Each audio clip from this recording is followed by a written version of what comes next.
Salut à tous footballeurs et footballeuses, bienvenue sur cette nouvelle émission de Culture Foot, ce nouveau numéro plutôt devrais-je dire, de Bienvenue au Club. Ça fait bientôt 3 ans qu'on vous présente cette émission, en tout cas c'est la 3e saison.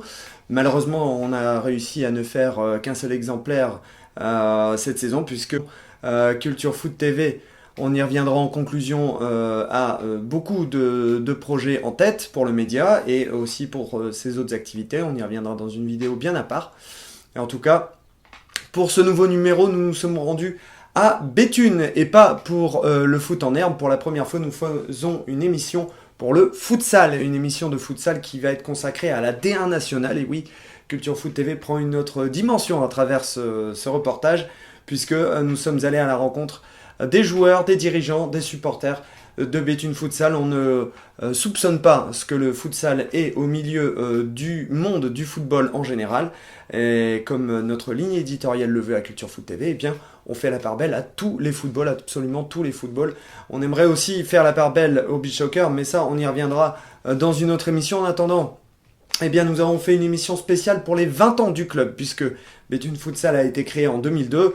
Avec les événements de ces dernières années, ils ont mis un petit peu de retard à fêter cet événement, mais en tout cas, ça a été un grand événement, puisqu'ils ont rencontré les leaders du championnat au moment où nous avons fait le tournage. C'était le 1er avril dernier. Désormais, la saison est terminée, on reviendra sur les résultats tout à l'heure. Mais quoi qu'il en soit, ça a été une très très grosse journée que ce 1er avril pour Béthune Futsal, puisque eh bien, pour rencontrer l'équivalent du PSG de la discipline, eh bien, ils ont mis les gros moyens, puisque l'aréna Béthune Bruet, qui avait été construit et livré les années précédentes, eh bien, a ouvert ses portes au club de Béthune Futsal et de la famille Canetti, que nous présentera tout à l'heure Kevin, donc l'entraîneur adjoint de la saison de Béthune Futsal. Effectivement, ce palais des sports qui a été aménagé par l'agglomération Béthune Bruet et Flambant Neuf, puisque le club jusqu'à maintenant disputait uniquement dans le palais des sports, qui était encore une salle de sport Henri Louchard. Désormais c'est devenu un palais des sports Henri Louchard. Ça a été également réaménagé par la municipalité de Béthune cette fois, qui a donné au club les moyens de devenir ce qu'il doit devenir, puisque 500 places ont été aménagées. Kevin nous en parlera tout à l'heure, pour recevoir les supporters lors des rencontres de l'équipe de D1.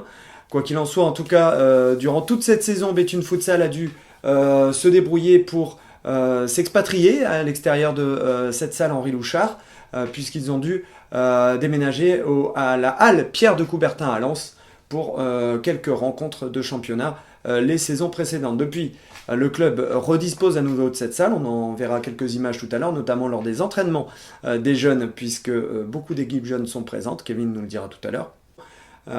Quoi qu'il en soit, Kevin Govard donc était entraîneur adjoint chargé de la préparation tactique, des présentations vidéo aux joueurs pour les rencontres de Division 1 et de Coupe de France, puisque Béthune Futsal, on doit le préciser, est allé jusqu'en quart de finale de la Coupe de France de futsal. Pour terminer, donc, il était aussi chargé cette saison du développement des équipes jeunes et de la professionnalisation du club. Et enfin, d'autres personnalités du club dans ce numéro de Bienvenue au Club vont faire connaissance avec Culture Foot TV et Bienvenue au Club, puisqu'on fera la connaissance de Christophe Coinon, speaker et responsable com du club, d'Aldo Canetti, le manager général et fondateur du club, avec son papa Salvatore, qui lui est président du club depuis l'existence de ce club. Et puis évidemment, on parlera également, en tout cas Kevin l'évoquera lors de son interview, de Annick Canetti, qui est la bénévole en chef du club, puisqu'elle se charge de tout ce qui est logistique. En tout cas, cette machine est parfaitement huilée pour le grand événement du 1er avril dernier, puisqu'ils ont reçu, je vous le disais tout à l'heure, l'étoile lavalloise, puisque c'est à cette date qu'ils ont accédé à l'aréna Béthune Bruet, et donc a permis à 3000 personnes de participer à ce grand événement, à ce match qui a été véritablement palpitant. Vous verrez quelques images de celui-ci. Donc on laisse Kevin nous présenter le club. On le remercie de nous avoir donné accès à l'aréna Béthune Bruet et aux coulisses de Béthune Futsal, ainsi que ses joueurs très sympathiques. Tout le monde nous a très bien accueillis à ce moment-là. En tout cas, ça a été un grand plaisir. Je remercie le club tout entier. Et on regarde maintenant ce qu'a à nous révéler Béthune Futsal pour son existence. C'est parti. Alors Béthune Futsal, c'est un club de futsal créé en 2002 et fondé par la famille Canetti, qui est à la fois à l'origine de la création du club, mais qui est aussi toujours aujourd'hui à la tête de ce club, avec le président Salvatore Canetti et le manager général Aldo Canetti, et puis la famille Canetti de manière générale qui est toujours impliquée à titre bénévole au niveau du club.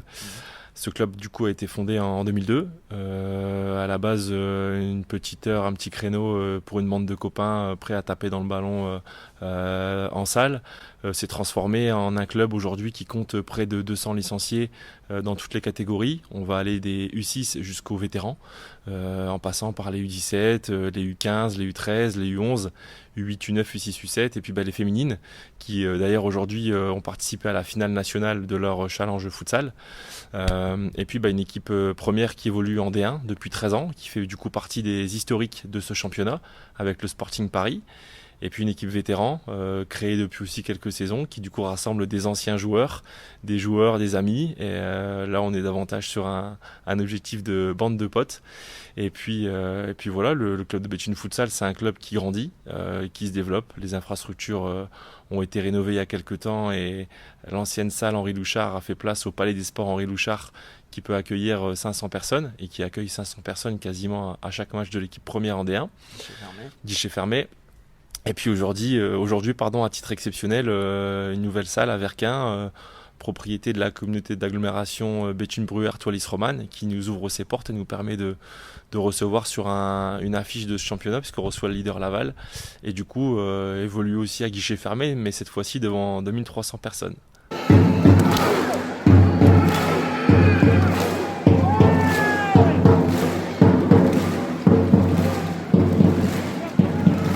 Tu me parlais justement du fait qu'au départ ça devait être un club de loisirs.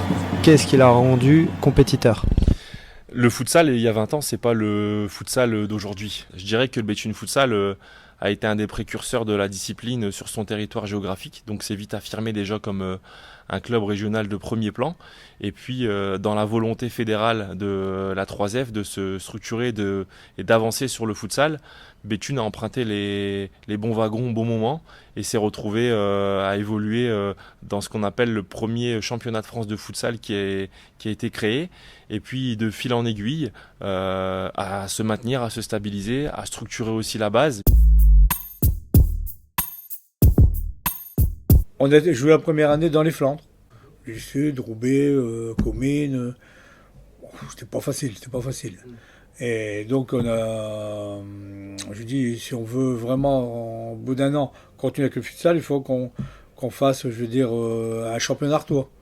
On a fait un petit tournoi, pas cette salle-ci, c'était... Non, la salle, le Haut-Lagrange à Béthune, près de la piscine. D'accord. Donc on a fait un tournoi organisé avec le district artois et 6 équipes qu'on a commencé un championnat la saison d'après avec 6 équipes. Donc il y a eu un championnat 2003-2004 qui s'est mis en place. D'accord. Donc on a fini champion. Après on est passé en PH League du coup. PH League, on a resté deux ans PH League. Après on est monté à DH League et puis après voilà, ça s'est enchaîné... 3-4 ans après, dans les années 2009-2010, il y avait plus de 40 équipes déjà inscrites en Artois. Des clubs de futsal, il en existe plein, il y en a aussi qui ont disparu. Béthune fait figure un peu de dinosaure dans la discipline. Comme je le disais, 13e saison consécutive en D1.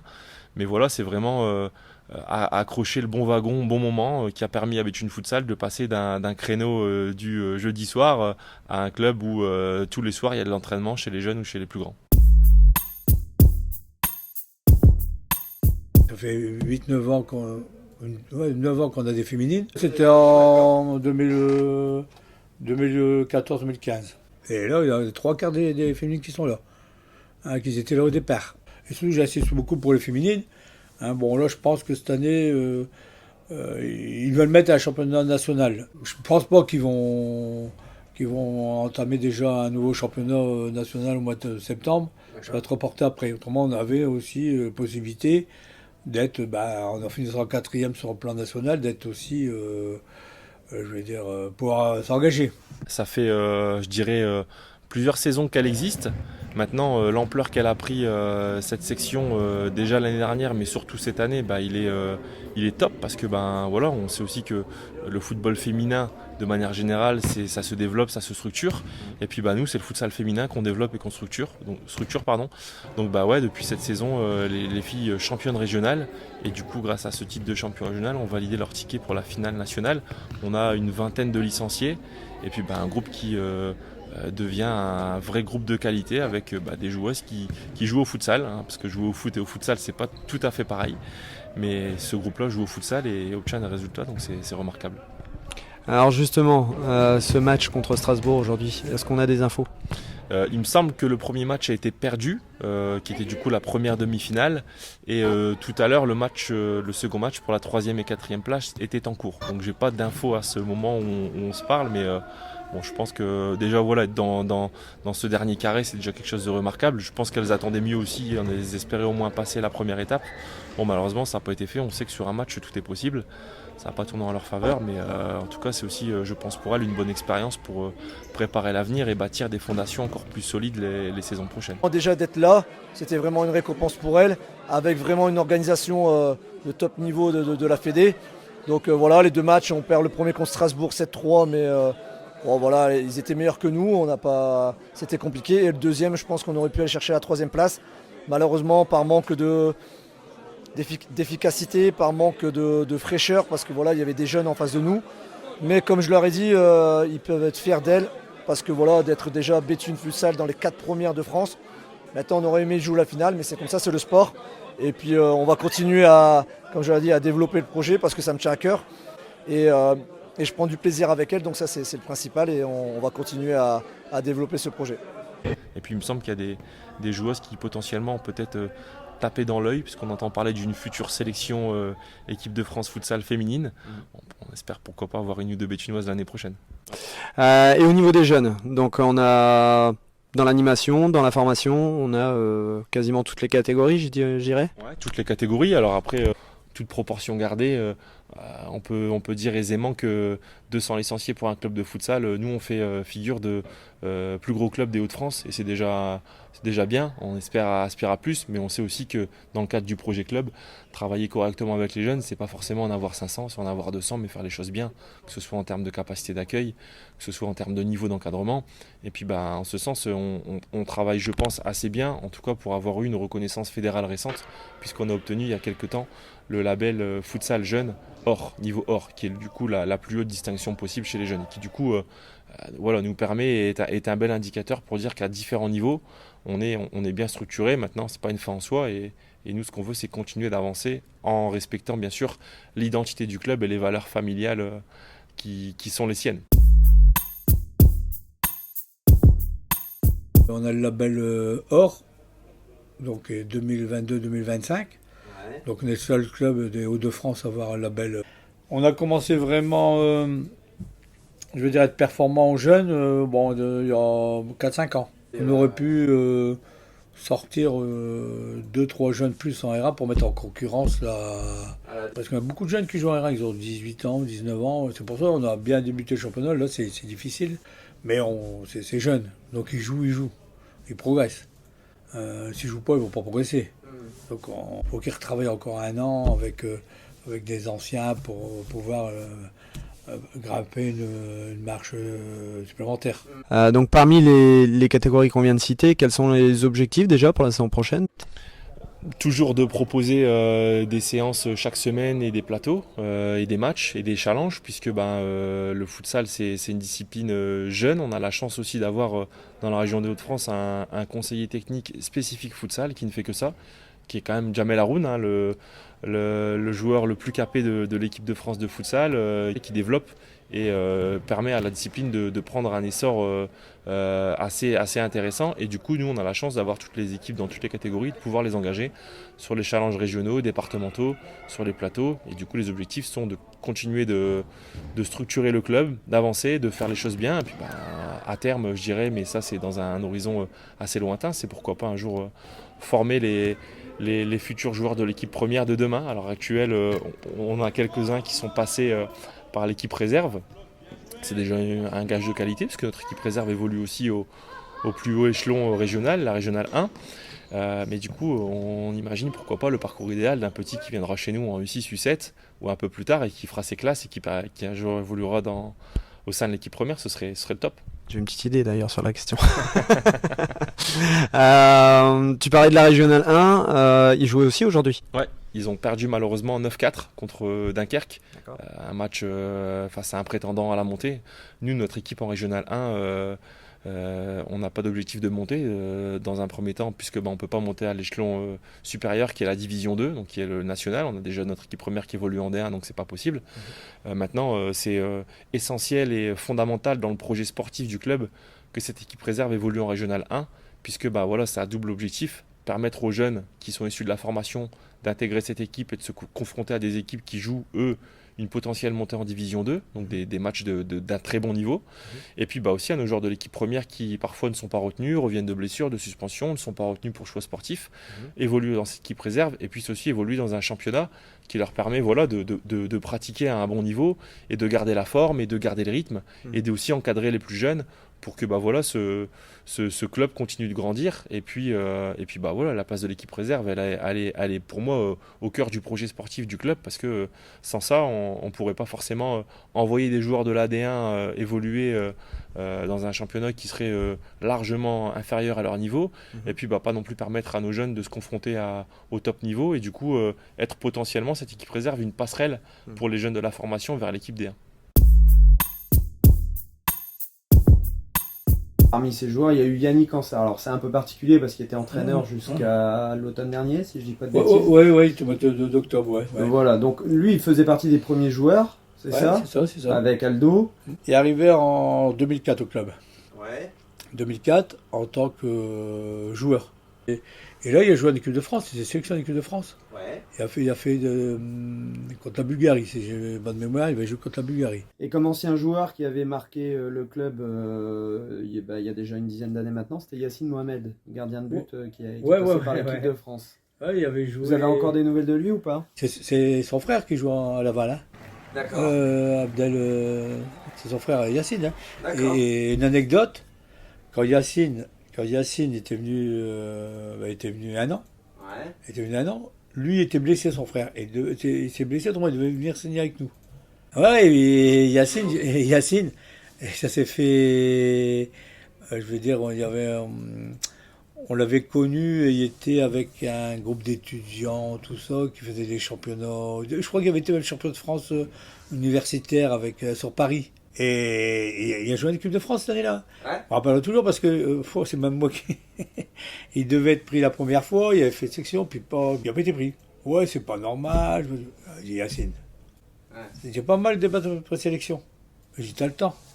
On va passer à l'élite, du coup. On a démarré la saison sur les chapeaux de roue, on peut dire, parce que première journée face au champion de France, remporté 4-3. Et puis derrière, on a un peu. On a eu quelques difficultés supplémentaires, on va dire, mais sans danger pour le moment. Ouais. Donc, quand on a vu le calendrier sortir et qu'on recevait le Sporting Paris, on s'est dit, c'est pas forcément le meilleur adversaire pour commencer la saison. Maintenant, il faut bien commencer. Et puis finalement, quand on voit le résultat final, comme tu l'as dit, victoire 4-3 avec un scénario quasi idéal, souvent derrière au score, et puis repasser devant au meilleur des moments à 7 secondes de la fin, face à cette équipe, tu le disais, qui était championne de France, qui a joué la Ligue des Champions, qui était le représentant français en Ligue des Champions cette saison, c'est pas rien. Maintenant, derrière, effectivement, il y a eu une lourde claque à Nantes, qui a malheureusement fait redescendre tout le monde sur terre. Et puis derrière, une dynamique qui ne s'est pas forcément installée. Des choix sportifs, on ne va pas revenir forcément sur toute la saison, mais une dynamique qui ne s'est pas positive, qui ne s'est pas installée. On a souvent été mené au score dans les matchs où on n'a pas forcément réussi à garder les avantages qu'on avait. Et puis on s'est retrouvé à la trêve avec simplement 2 victoires. Et puis un effectif, je ne vais pas dire à reconstruire, mais avec des joueurs qui étaient arrivés, qui nous ont quittés assez rapidement. Et puis 2 nouveaux joueurs qui sont arrivés. Donc une intégration où il faut presque redémarrer de zéro, des automatismes à retrouver, recréer. Un changement de coach juste avant la trêve hivernale. Sans chercher d'excuses, on n'a pas eu une saison simple. Maintenant, toute expérience est bonne à prendre. C'est comme ça qu'on voit les choses à Béthune. On essaiera de tirer les leçons, même si on a déjà quelques éléments. On me dit toujours commettre des erreurs, c'est pas le plus grave, c'est les répéter. Et c'est ce qu'on se dit à Béthune et c'est ce qu'on essaiera de pas refaire l'année prochaine. Alors on va parler de l'équipe. Donc au début de la saison, on en parlait aussi hors caméra, ça. 2 arrivées prometteuses. Finalement, la mayonnaise a pas pris. C'est des choses qui peuvent arriver. Et 2 autres recrues ont intégré l'effectif. Alors, est-ce que tu peux m'expliquer un peu tout ça? Ouais, donc au niveau des recrues, 4 recrues nous avaient rejoints cet été, avec des fortunes diverses, puisque 3 d'entre elles n'ont pas été conservées ou ont souhaité quitter le club à la trêve hivernale. Un seul sur les 4 est resté, un joueur sur lequel on avait fondé de grands espoirs cette saison, Felipe Manfroy. Et puis du coup, forcément, la nécessité de se renforcer. 2 joueurs sont arrivés cet hiver, 2 joueurs internationaux paraguayens qui ont l'habitude de jouer des grandes compétitions, la Copa América futsal et puis la Coupe du Monde de futsal aussi. Et puis forcément, on redémarre aussi un peu à zéro parce qu'il faut retrouver des habitudes. Pour ces 2 joueurs, s'adapter à un mode de vie qui est complètement différent du leur en Amérique du Sud. Et puis aussi retrouver des automatismes avec le changement de coach opéré quelques semaines avant. Alors on a presque reparti d'une feuille blanche, je dis presque, parce que les choses qui ont été faites avant, tout n'était pas acheté. Et moi je faisais aussi partie du précédent staff et j'ai continué avec l'entraîneur actuel. La part de responsabilité, elle était partagée entre le staff et les joueurs. Maintenant, je suis pas là pour refaire le passé et revenir sur les décisions qui ont été prises. Mais ouais, effectivement, au niveau des recrues, on est presque reparti d'une page blanche avec les nouveaux joueurs. Ils nous ont apporté ces nouveaux joueurs. Ils pourront encore nous apporter davantage, je pense. Mais il était essentiel face à l'adversité qu'on rencontre chaque semaine. Le championnat de France, c'est un championnat qui évolue et qui augmente en qualité avec des joueurs qui viennent des 4 coins du globe et des joueurs qui ont un passé, un vécu, qui ont un potentiel. Un championnat difficile, le championnat de France de D1, tout le monde n'est pas fait pour jouer ce championnat. On s'était trompé sur les premiers, on a essayé de ne pas se tromper sur les seconds. Je pense que pour l'instant, le bilan est correct, il pourrait être mieux.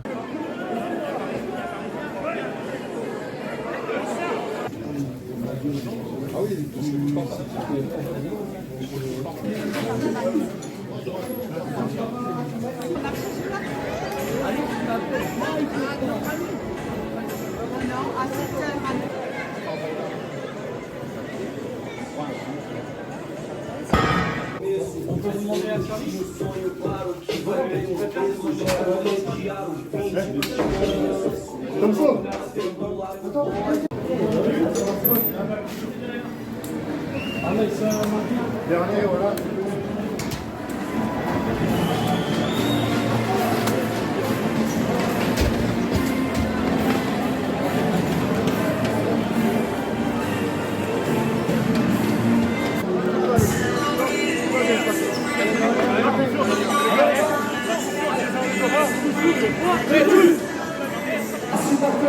Vous avez été élus.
Aujourd'hui, c'était un moment exceptionnel. C'est les 20 ans du club. On a voulu faire quelque chose de grandiose dans une salle qui vient d'être construite. L'Arena Béthune-Bruay, c'est une salle qui peut accueillir à peu près 2500 à 3000 personnes.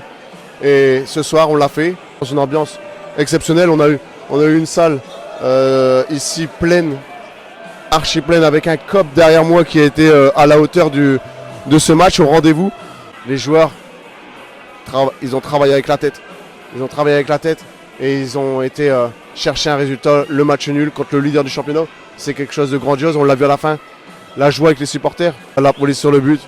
On n'oubliera rien de ces 20 ans du club parce que ces 20 ans, c'était quelque chose d'important aussi pour le président, pour Annick et également pour Aldo. Aldo le manager, c'est eux quand même les créateurs du club. Et c'est ça la force du Béthune aussi. On ne lâche pas, on va jusqu'au bout. Et c'est ça qu'ils ont fait. Hein. On a ramené dans les 4 dernières secondes, on a ramené le match nul 5-5.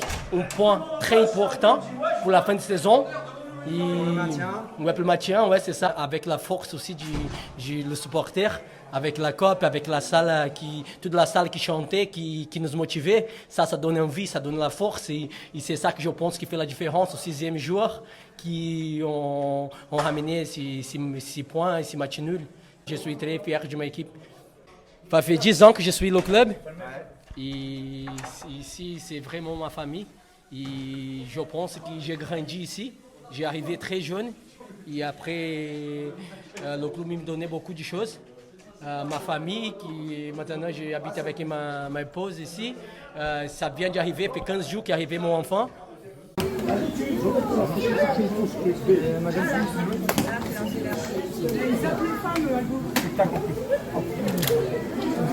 veux bien que je sois petite, que j'ai...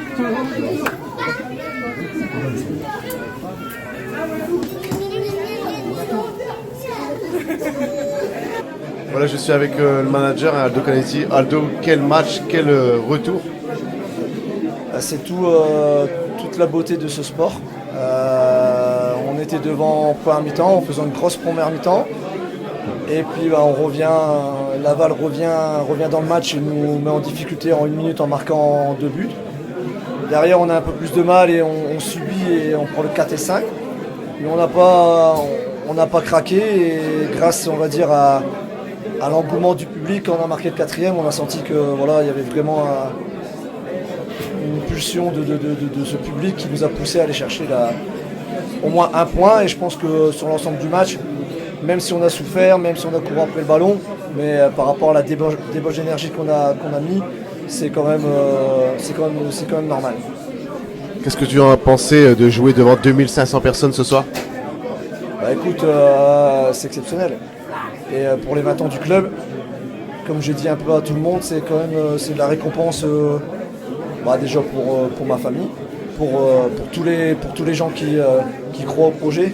Et déjà, rien qu'en démarrant le match, on avait déjà gagné notre pari par rapport à toi, ce que tu as fait, la com, les jeunes qui nous ont suivis. Donc toi, c'était vraiment un gros pari. On a réussi. On a montré que le futsal était vraiment une discipline, pour ceux qui ne connaissaient pas, qui est en devenir.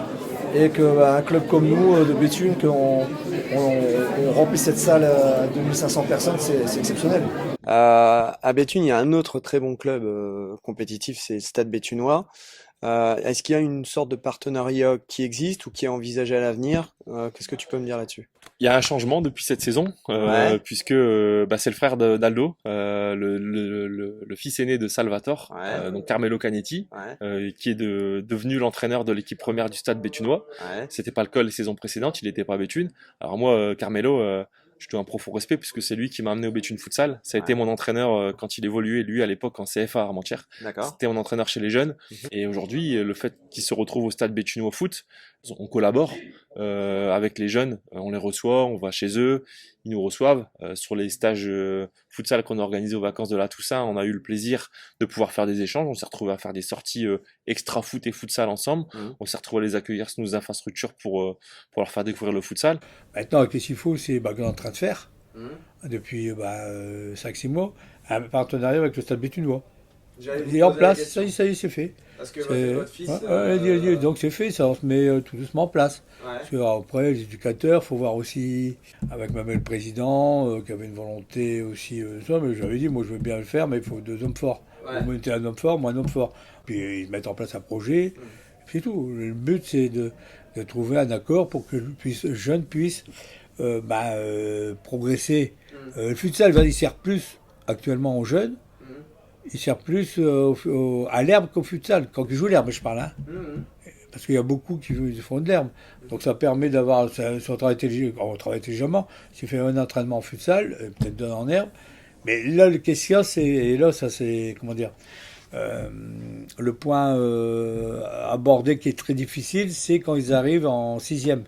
Ouais. Parce que non seulement avec le niveau qu'ils ont, ils font l'herbe, s'ils ont du futsal, et après ils sont en session soit foot herbe ou futsal les études. Là, ça fait trop pour un jeune. Donc là, il y a un choix à faire. Le principal, c'est que les jeunes qu'ils prennent plaisir. Donc ça, c'est qu'on a réussi à travailler intelligemment. On n'a pas effectif et on leur souhaite, s'ils sont pris à Lens, il y aura le travail du Stade Béthunois et le Futsal Club qui va d'avoir contribué à leur ascension. Hein. Des détections pour la saison prochaine? Ouais, alors nous on appelle ça des portes ouvertes, en tout cas dans certaines catégories, hein. Je parle des plus petits, des U6 jusqu'au U13, on est sur de la porte ouverte, puisque voilà, l'idée c'est de proposer la double pratique. Après, au vu de notre projet sportif, on a des exigences qui font qu'à un moment donné, à partir de U14, on est là dans un format détection. Pour moi, la différence entre la porte ouverte et la détection, la porte ouverte, c'est tout le monde peut venir, garçon, fille, à partir du moment où on respecte les conditions d'âge minimum, maximum requis dans chaque catégorie. Et puis à partir de U15, on est plus dans la détection. La détection, c'est aller chercher les joueurs qui ont un potentiel futsal, alors pas forcément un passé futsal, on peut débuter le futsal en U14, U15, mais qui ont déjà un niveau qui correspond à notre élite. Alors même si on parle pas de championnats nationaux chez les jeunes, Beach Futsal, ça n'existe pas encore. Maintenant, on va rechercher des joueurs qui potentiellement ont un potentiel pour un jour jouer dans notre équipe senior et en passant par la case 1 bien sûr, mais qui ont un réel potentiel pour performer et s'imposer dans la discipline. Donc là, il y a une question qui me vient à l'esprit. Le joueur qui est dans le foot traditionnel depuis le début, je vais dire une bêtise, il a une vingtaine d'années, 25 ans, peut-être même 30 ans. Il veut s'inscrire à Béthune Futsal pour pourquoi pas tenter l'aventure de l'élite au niveau qu'il est aujourd'hui. Comment pourrait se passer la transition? Comment passe un joueur du futsal de foot traditionnel plutôt au futsal? Alors déjà, il y a une première règle qu'il faut avoir à ta connaissance, c'est que aujourd'hui, pour jouer en D1 futsal, il n'est pas possible d'avoir une autre licence, notamment une licence de foot herbe. D'accord. Voilà, c'est les règles qui sont comme ça. Alors si tu évolues à l'échelon inférieur en régional 1 par exemple comme notre équipe réserve, on a un maximum de 4 joueurs double licenciés sur la feuille de match possible. Pour un joueur de D1 futsal, un joueur de D1 futsal n'a qu'une licence de futsal. On évolue à 5 contre 5 et puis les touches se font au pied. Il y a plein de spécificités liées à l'activité futsal qui font que de ces spécificités, la technique avec le ballon, la technique sans le ballon, la technique avec le jeu offensif ou la technique défensive sont des spécificités du futsal. Je trouve que moi personnellement le futsal ça apparente davantage à des sports comme le handball ou au basket, donc finalement des sports de salle, sur les stratégies, sur la façon de jouer, sur l'aspect technique qui sont différentes du foot. Pour moi le futsal c'est une discipline à part entière. Et je dis ça en venant du foot, en ayant encore un passé récent de joueur d'un niveau régional modeste, en pratiquant encore le foot, en suivant mon fils qui évolue au foot mais qui joue aussi au futsal. Voilà, je le vois. Aujourd'hui, je vais pas cracher sur le foot, bien au contraire, mais je pense sincèrement que le cerveau d'un joueur de futsal est supérieur à celui d'un joueur de foot, puisque au futsal, il suffit pas de courir vite, de dribbler, de sauter haut, fort, et parfois c'est des qualités qui sauvent un joueur de foot. Au futsal, il faut savoir attaquer, il faut savoir défendre, il faut savoir penser, il faut penser d'ailleurs, il faut enregistrer les combinaisons touches, les combinaisons corner, il faut s'adapter à l'adversaire. C'est une discipline qui est hyper riche et que je conseille à tous les jeunes footeux en herbe de venir voir un match, de voir ce que c'est le futsal. et de s'y inscrire parce que il y a plein de choses à apprendre et c'est un sport spectaculaire qui, pour moi, gagne à être connu. Il y a une rapidité d'exécution bien au-delà du foot traditionnel, évidemment. Pour moi, c'est un joueur de foot, Andrea Pirlo, qui disait que les pieds ne sont que les outils du cerveau. Ouais. Et dans le futsal, c'est encore plus vrai. Ouais. Un bon joueur de futsal, c'est d'abord un joueur de futsal qui pense. Après, forcément, les qualités athlétiques, les qualités techniques font qu'à un moment donné, on se démarque, qu'on passe les échelons, qu'on se considère comme un joueur de top niveau international. C'est ça qui fait qu'on devient un excellent joueur de futsal et un pro. Mais avant tout, c'est d'abord un sport où on pense et on doit réfléchir et on doit comprendre ce qui se passe et s'adapter. Et surtout, comme tu l'as dit, réfléchir vite. Les espaces sont plus petits. L'adversaire, il y a moins de monde sur le terrain que sur un terrain de foot, mais il est vite sur toi. Donc il faut très souvent savoir avant ce que tu vas faire avant de recevoir le ballon. C'est souvent la qualité qu'on recherche chez un footballeur, chez un futsaleur. C'est pas une des qualités qu'on recherche, c'est la qualité qui permet de te démarquer dans ta discipline et de progresser, ça c'est sûr. Donc rendez-vous peut-être à des dates précises déjà ou pas encore? Ouais, alors souvent ça se fait sur la période presque estivale, hein, au mois de juin, fin mai, début juin, on ouvre nos portes au public. D'accord. En général, on a une page Facebook sur laquelle un tas d'informations sont diffusées et les informations qui concernent les détections, les portes ouvertes seront diffusées sur cette page Facebook, sur la page Instagram que j'invite à suivre si c'est pas déjà fait pour certains. Bien sûr. Mais du coup, tout sera dessus. D'accord. Merci beaucoup, Kevin. Merci à toi, Mathieu. Voilà, donc vous avez pu découvrir Béthune Futsal, donc les coulisses de ce club, de cette discipline dont on ne parle pas encore assez en France, mais c'est en voie de professionnalisation. Donc il y a des chances que nous en parlions davantage les années prochaines. En tout cas, Culture Foot TV va faire son travail pour faire en sorte que ce club et cette discipline surtout continue à être connue du grand public. Sachez que, en tout cas, des clubs dans les Hauts-de-France, il en existe d'autres et nous allons aller à leur rencontre puisque nous sommes positionnés pour le moment dans les Hauts-de-France. Quoi qu'il en soit, nous remercions Béthune Futsal et particulièrement Kevin Govard qui nous a permis de nous ouvrir les portes du club et de l'Arena Béthune-Bruay qui est vraiment une structure formidable.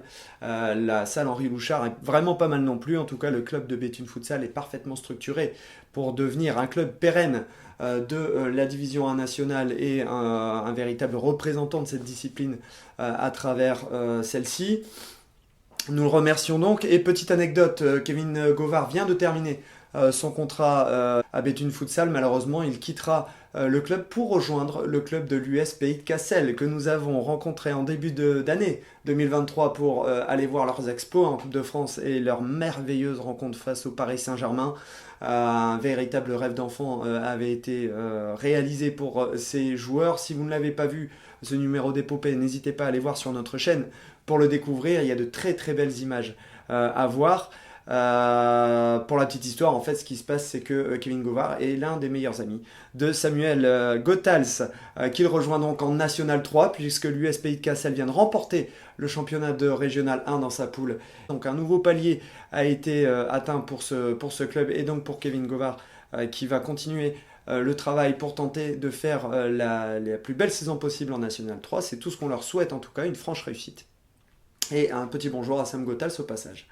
À savoir que pour Béthune Futsal, revenons-en, c'est maintenu en D1 pour la 14e saison consécutive. Il faut quand même les féliciter. C'est une durabilité qui est remarquable dans le temps. Il faut quand même noter que le futsal en voie de professionnalisation fait également des victimes. Il y a des clubs qui ferment. C'est encore le cas récemment. L'un des clubs de Division 1 nationale vient d'annoncer qu'il déposait le bilan, malheureusement. Béthune Futsal, lui, est encore vivant et tient à se structurer encore davantage. D'ailleurs, à l'heure où nous tournons, nous sommes le 20 juin et le 21, donc demain soir, aura lieu l'assemblée générale du club de l'actuel Futsal Club béthunois qui deviendra normalement officiellement Béthune Futsal Elite la saison prochaine. Un nouveau logo est en préparation et nous aurons certainement des révélations à vous faire à ce sujet. Le nouvel entraîneur de D1 va donc être nommé dans les jours à venir. De nouveaux départs ont d'ores et déjà été actés. Felipe Manfroy, César Sampaio, le meilleur buteur du club, ainsi que l'un des meilleurs buteurs de l'AD1 national, quitte le club après plusieurs saisons.